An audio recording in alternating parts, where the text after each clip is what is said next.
This is StarCraft, the tabletop game. I'm going to have a look through setting, gameplay, and miniatures. Try some different ways to paint the miniatures for the tabletop. And I have a chat with Jarek, the CEO of Archon Studios, makers of the game, as well as sponsors of this video. An introduction to the many facets of StarCraft for the tabletop.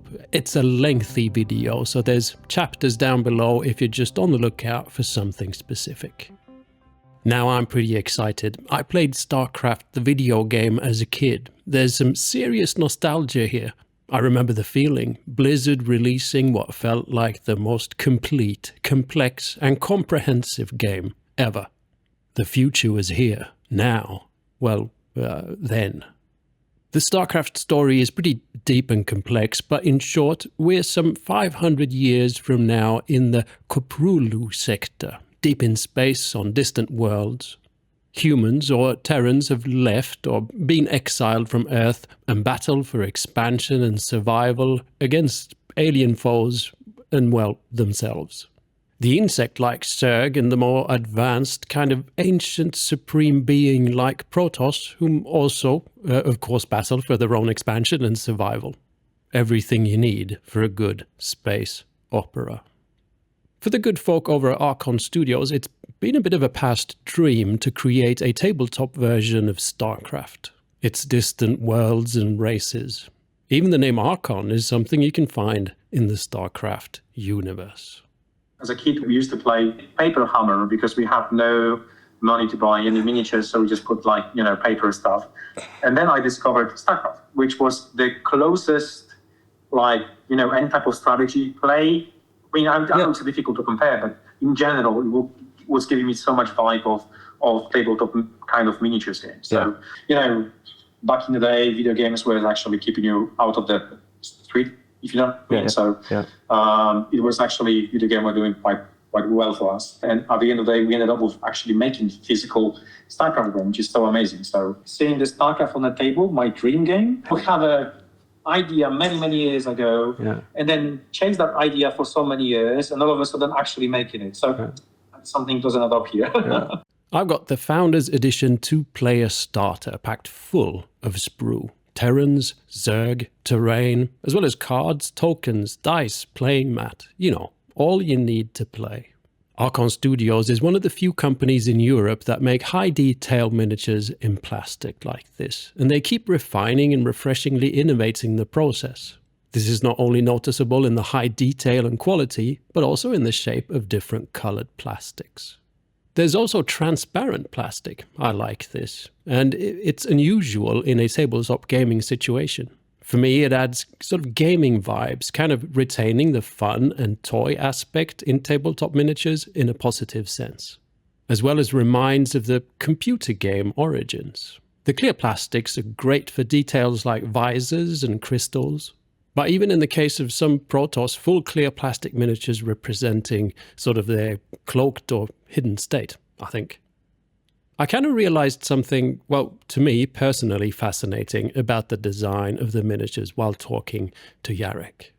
So I'm very interested in how miniatures get sort of made and designed. These all have, to my eye, an almost retro look with the big guns and large hands, a fair bit of details, and almost the look of a sort of 90s action figure or something. Jarek pointed out that when designing the miniatures, they had to take into consideration the look found in the original games. Everything needs to look like StarCraft.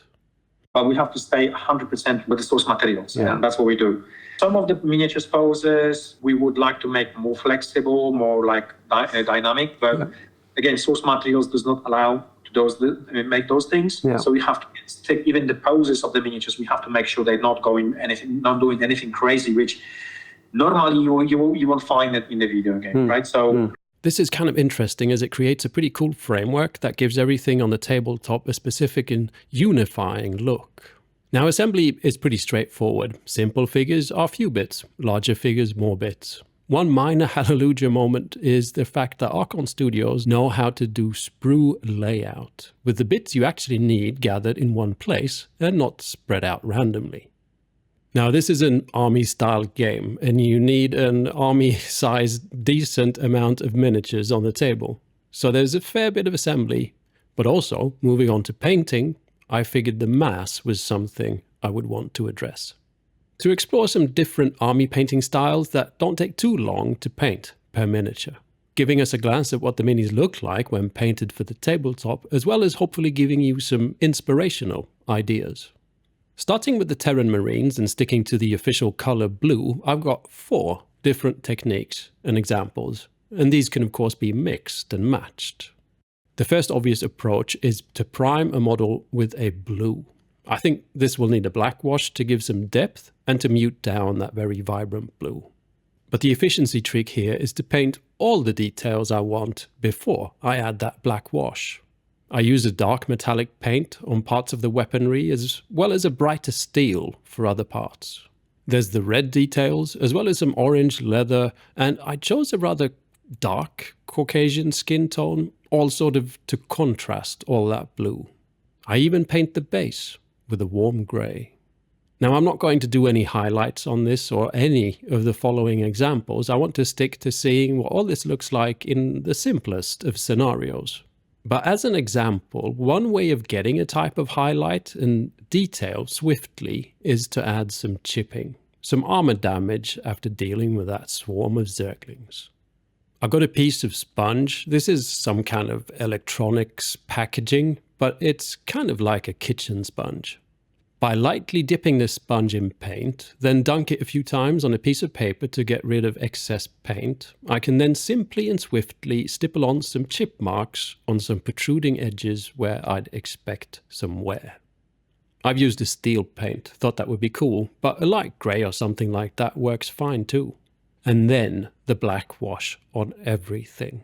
The black wash brings out some depth as well as mutes down the blue to proper fighting in space blue. And this is a pretty decent tabletop look.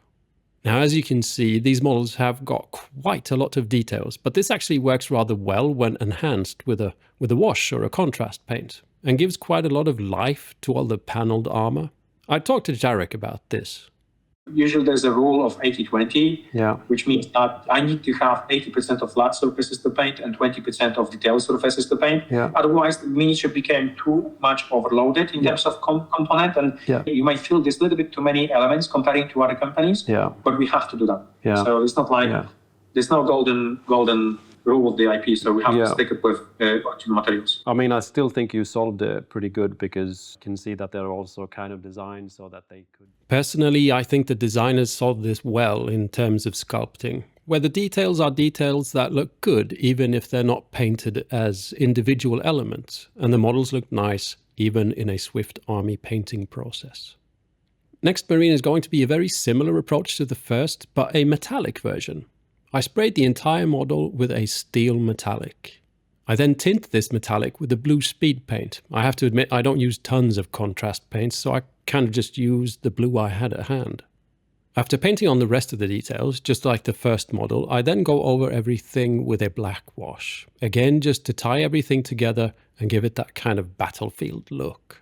I think this is pretty cool, especially on the tabletop. You know, you get that extra shine from the metallic. That means the miniature stands out and draws a lot of attention to itself. Because of the metallic, there's also very little need for any highlights. Next up is the so-called slap chop. I prime the model dark grey and then go in with a large makeup brush with some off-white paint on and start brushing the model lightly. The goal is to get a sort of grayscale happening, with dark grey in the recesses going up to white on the raised areas. I then tint this white-grey surface with blue contrast style paint. This time I wanted to try and get more of a muted blue straight away so that I could skip the black wash step. So I mixed 2 paints, a blue speed paint and a more muted Vallejo Express color blue. Then, to stay true to the recipe, I used various contrast style paints on the rest of the bits, apart from that red that I painted on with the same opaque paint as on the previous models. This all turned out maybe a little too bright, but it's good to see what this looks like as well. I have to say that slap chop on what I would call paneled minis like this one, you know, a lot of panel style armor, is maybe not my favorite approach, as contrast style paints don't always flow the way you want them to. The final Marine is, I think, my favorite, and that is the sponged Marine. This is also, in context, the most time-consuming. I have a makeup sponge that I've dipped in water to then squeeze out all the water I can in some paper, resulting in a moist sponge. I've got a few blue colors going from dark to bright that I watered down with a fair bit of water. I dip the sponge in paint and then a few times on a piece of paper to remove a bit of excess paint, and then just stipple on the paint, working around the model, not sponging in a place for too long. Working on the dark blue, trying to reach as many places on the model as I can, as many of the hard-to-reach places, to then, for each step of brighter blue, sponge on in less and less crevices. So we get the dark grey in all the deepest crevices where the sponge doesn't reach at all, then the dark blue, then a bit of a gradient of the brighter blues. The downside here is that I have now introduced depth and shadows. So with all the details, it's difficult to not end up spending a bit more time getting them right. For instance, I didn't really think the look of metallic paints would work on this, and I wanted some kind of shadow happening on the base, underneath the miniature, and so forth. But I tried to do as much of all of this as I could with a sponge. And this is the final result. With a bit of light grey chipping like on the first Marine, I think this would be my way of painting the entire army. There's a depth and smooth grit I just like with this technique. Now, while we're on the subject, I'd like to show some more sort of sponge examples. I think the sponge is a great tool for army painting, especially for things that otherwise would have been deemed slightly difficult. First off is painting white. So an obvious way to get white swiftly is to rattle can white and then add a sort of grey contrast paint on top of that.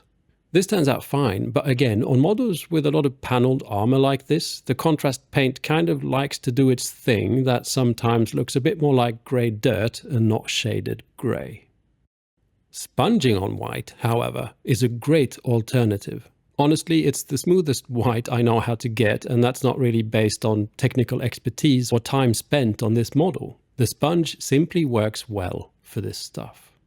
I primed the model medium grey and then sponged on a brighter grey and finally an almost white. And the result is pretty stunning and something that very much reads as white on the tabletop. Another great use of the sponge is metallic paints. Same as with white, metallic paints can at times be tricky to get smooth and brush stroke free unless you're spraying it on. With a sponge, not so. I've got a dark grey primed drone here that I simply sponge stipple with metallic paint. First a slightly darker metallic and then a steel metallic on the very raised areas. The paint goes on smoothly, almost like it was done with an airbrush or something. And I also do the lift off smoke and dust with the sponge, working my way up with a couple of greys, ending with a sort of sand white for the final dust feel. And it's not award-winning, but it's honestly very little work, but results in a very nice tabletop standard. Same goes for all the terrain in the box. There's quite a lot of it, and I'd like to work through it with speed, you know. For those old-time computer gamers out there, you recognize this terrain from one of the StarCraft maps, by the way. Anyway, I grab a larger makeup sponge and go at the dark grey prime terrain with a medium grey. For a bit of extra flavor, I then add a little green as sort of mossy growth. And then end with a bright grey on the edges of the terrain, all the more sort of protruding bits, sort of like a highlight. And we have nice looking rocks, just like that. A little trick to make all rock terrain look a little more eye-catching on the table is just to pick out a few stones and paint them some other color. I chose a sort of brick red, but this could be rocks with more of a blue or a sandy yellow tone. It's not a lot of work and creates a bit more of a living environment.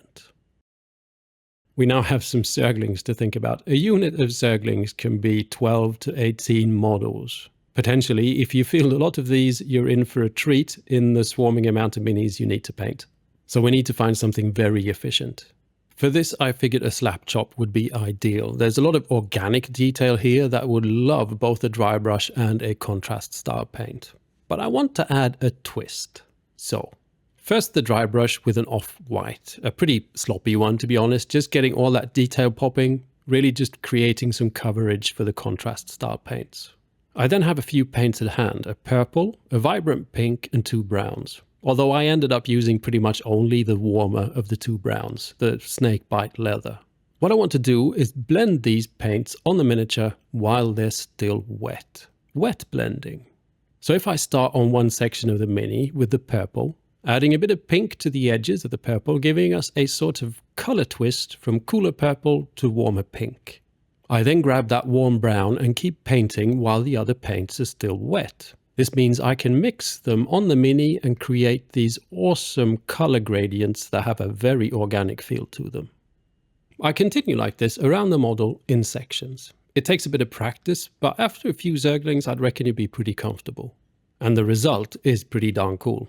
I did use a fifth paint, a bony matter speed paint for the claws, so that they would sort of stay nice and bright.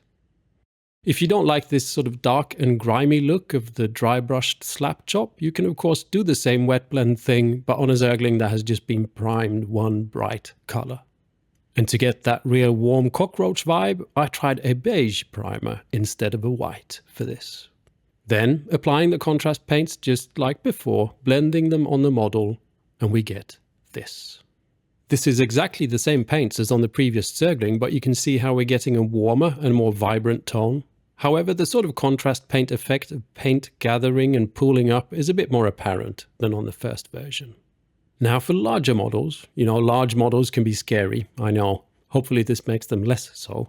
This wet blend of contrast paints can be a great base to work from. Like the Queen here, magnificent creature. She as well has been primed with that beige, and I grab a honking big brush and really slap on a lot of contrast star paint. Working them around on the model while wet so that the different colors mix and blend together.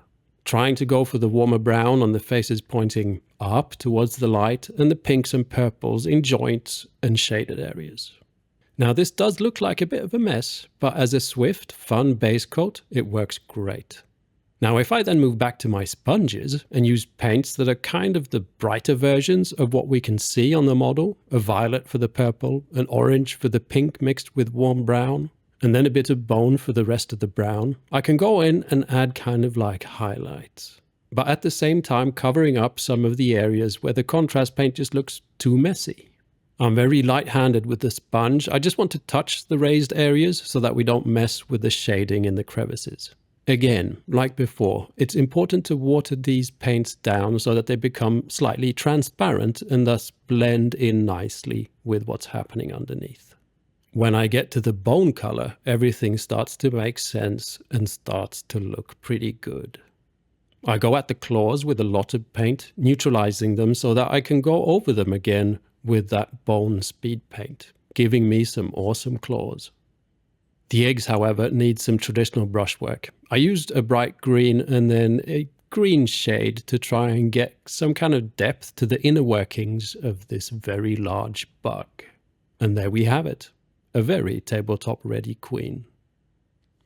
I hope these different approaches to painting and different techniques show not only what the miniatures look like with paint on, but that they can give some pointers and inspiration to how you can get these miniatures on the tabletop. There is, of course, one thing I haven't mentioned, and well, to start playing, you don't actually have to paint. I was just going to ask you about the color. Yeah, is that to just like if you want to, you can just start playing, gluing them together, and start playing? Yeah. Just to get you to play straight away. Yeah. So going back to tables, when you look at the gaming tables in your local gaming.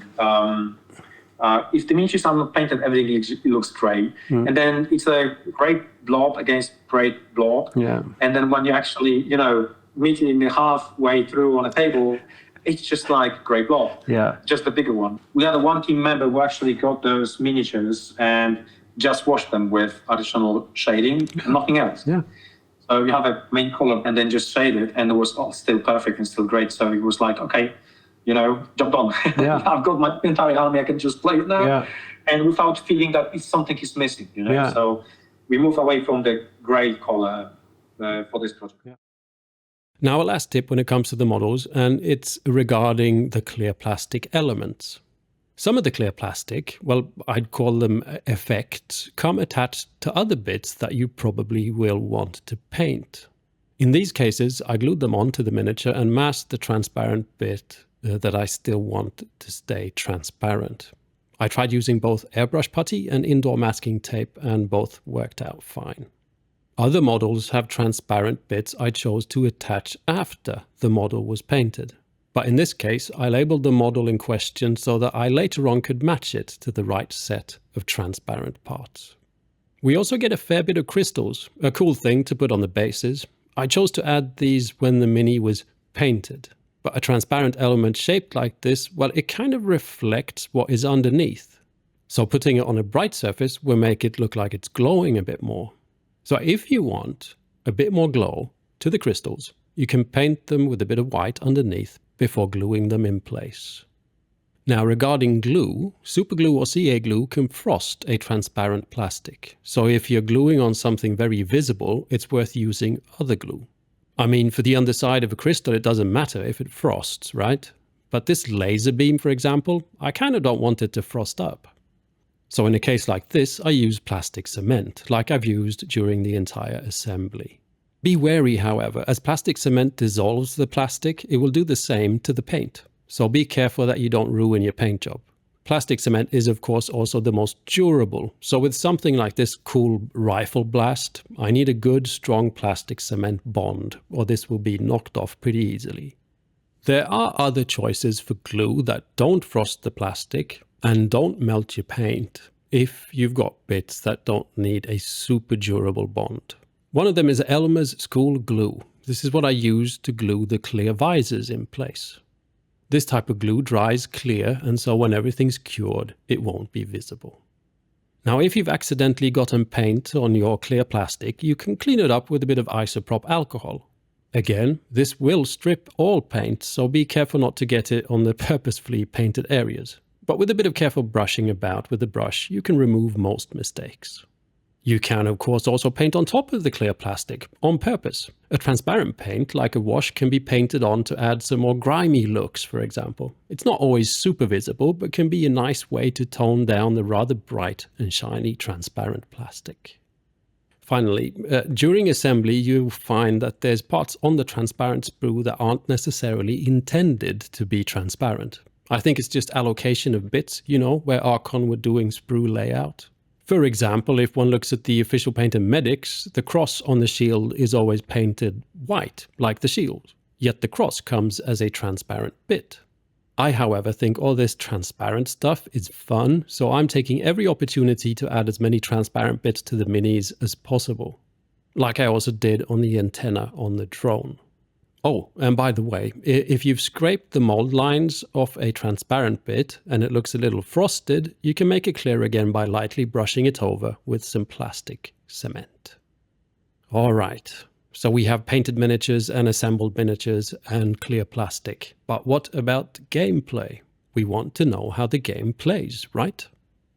I invited my friends Clara and Arvid over to casually test the game out. These guys are great, as Arvid has a fair grasp of rules from other game systems, and Clara has very good, is this fun or not, perception. Both important in a tabletop game. We are, however, no super pros. We play tabletop games, but not at high competitive levels. This playthrough is more to try and describe the overall feel of the game and pick out the details that stand out. I want to say straight off that when playing a new game, interpreting rules for the first time, a lot of mistakes happen. It's a learning process. We did one major mistake, we'll get into that in a bit, but it affected gameplay quite a bit. So afterwards, I did a sort of walkthrough game by myself when I had acquired a better grasp at things. Regardless, this will be my interpretation of what I've read and played, and I apologize for any possible mix-ups. Now, a very brief, sort of in general statement before we get into the fun specifics that I think makes this game stand out. This game plays like an army-style tabletop game. We have a set amount of points that we spend on building an army. The army consists of units, heroes, and unique minis that we move around the tabletop using inch-based rulers. The units have different stats and abilities that you need to roll d6 dice to succeed using, like when you try and attack or defend. The game is played in rounds, and each round is divided into phases like movement, assault, combat phase, and so on. Each game is played with different scenarios that dictate how the game is won, but is of course mostly about vanquishing your foe in strategic ways. On the tabletop, you have terrain elements that you can hide behind and have to navigate through. Now, beyond this, it was of course important to create a style of gameplay that reflects how the original StarCraft plays and feels. And playtesting was even done together with game developers at Blizzard. One risk was that because there's so many game designers in Blizzard, we wanted to show them the game up front and see what they're going to say and give us some feedback and input about whether our interpretation of StarCraft is what they think. To my surprise, even with alpha rules, we had so much positive feedback from the dev team. I was very, very surprised. And you have to bear in mind is that the feedback team was made of people who actually play tabletop miniatures games. There's lots of fans playing tabletop miniatures games back in those companies. You might think, oh, it's a couple. But it's not. It's just like, made out of people like myself, yourself, who they collect miniatures, they paint miniatures, they play tabletop miniatures games. So, that was very, very important feedback because you have people in one room who understand the kind of concept of StarCraft, and then also they do understand how tabletop miniatures works. So it was much easier to talk to them and explain to them exactly what we plan to do and how the game is going to work. So we had amazing feedback, really amazing feedback. So following are the things we picked out that stand out, explained as simplified as I possibly can. When you assemble your list, the specific army you want to play, you get to spend a certain amount of your list building points on tactical cards. These cards are just like the buildings in StarCraft, and their purpose is similar. For instance, we have an engineering bay and academy, or hatchery and spawning pool. These buildings in card form dictate what kind of units you can enlist in your army, as well as give you special abilities that can be used on your units. So simply put, like in StarCraft the video game, you have to build a certain type of building to be able to make a certain type of soldier or hatch a certain type of bug. Now a big thing, the way you deploy units on the table is very different from any other game I've played and is inspired by StarCraft computer game gameplay. The mission card lets us know how many supply points each game has. The supply points represent how many units you can deploy on the table. Each squad of troops in your army is worth a certain amount of supply points, and we can only have as many troops on the table as we have supply points. So let's say our game has 4 supply points, and my Terran Marines cost 1 supply point per unit. This means I can have 4 units of Marines on the table. But here's the fun part. If 1 unit is wiped out, eaten by a swarm of bugs, well, then I'm only using 3 supply points, so I can bring in a new unit of Marines on the table. So in a way, your army is kind of infinite, just like in a game of computer StarCraft, where if you have the resources, you can just build a new unit of troops. And you don't have to deploy everything at once either, in the deployment phase if you want to save points for later or save reserves. The supply points seem to be on most missions to escalate, with a couple of points per round, creating a situation where you can bring in more and more troops as the game progresses. Each phase is divided into I go, you go. So instead of having to sit and wait for your opponent to do all their stuff, things jump back and forth. For example, I move 1 unit, then my opponent moves 1 unit, and so on. When in combat, we have something called surge dice. An additional dice rolled together with all the other dice resolving the attack. This surge dice is something a unit can use when meeting other specific units. Like, say, a unit is better at piercing heavy armor, or hitting flying targets, or a mass of foes. Then they get to use their surge dice. This dictates how many of your hits go directly through the enemy's armor, what I'd call a mortal wound. Each unit has special abilities, like the Marines can use a stim pack, but these abilities have to be activated to be used, and to activate them you use your tactical card. You know, the buildings I mentioned earlier. When moving a unit, well, this has been simplified quite a bit. I simply pick up 1 model, measure the movement for that 1 model, and then place the rest of the squad around it. No measuring for every single model. This speeds up the pace, and that indeed seems to be the underlying thing for this entire game. Fast and rather brutal. And this is kind of where we made our major error during the first test game. We played a skirmish level game on a full game table size. So we spent a couple of rounds just chasing each other over the wasteland, kind of wondering when the game was going to start. I think this especially pissed Clara off a bit because her Zerglings were not quite the intended fast swarm of locust it was intended to be. When replaying this myself, not only did everything turn into gore rather fast, the amount of terrain adapted to the smaller gaming area meant both moving and shooting was very different. To end, this is a full-on game. Like with most other army-sized games, there's a lot of rules to get through. And I'd say you'd have to give a few test games, maybe even play where you don't play to win, but play to make sure you use all the options and abilities to learn them, before you get a grip of how this all actually plays. I know this has been long, but I hope it's been a decent presentation of the many facets of StarCraft, the tabletop game. We've got a proper army game with great looking miniatures, some new thoughts and ideas in both plastic and gameplay. For me, this all hits my nostalgia nerve, as well as my sort of complete package nerve. It's a solid release. I've only featured the content of the Founders Edition starter set that I've been sent to review, but this is no sort of half-measured release or Kickstarter or anything like that. Archon is committed. There's individual boxes of the unit types I've shown, as well as a few more units, and of course the entire Protoss faction.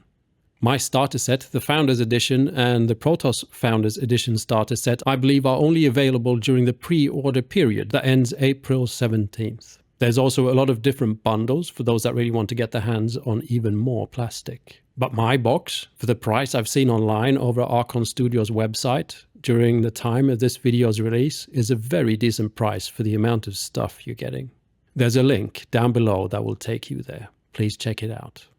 And thank you for watching. If you liked this video, please like and subscribe. There's more videos like this covering other games in my What Is playlist if you want to keep watching. If you're into StarCraft already, please share my painting tips with those that you're gaming with if they need it. Thanks to Archon Studios for sending me the big honking box, to Jarek for taking his time to chat, and well, as always, thank you to my dear patrons for supporting me in the creation of these videos. Now go shoot some bugs. See you in the next one. Bye.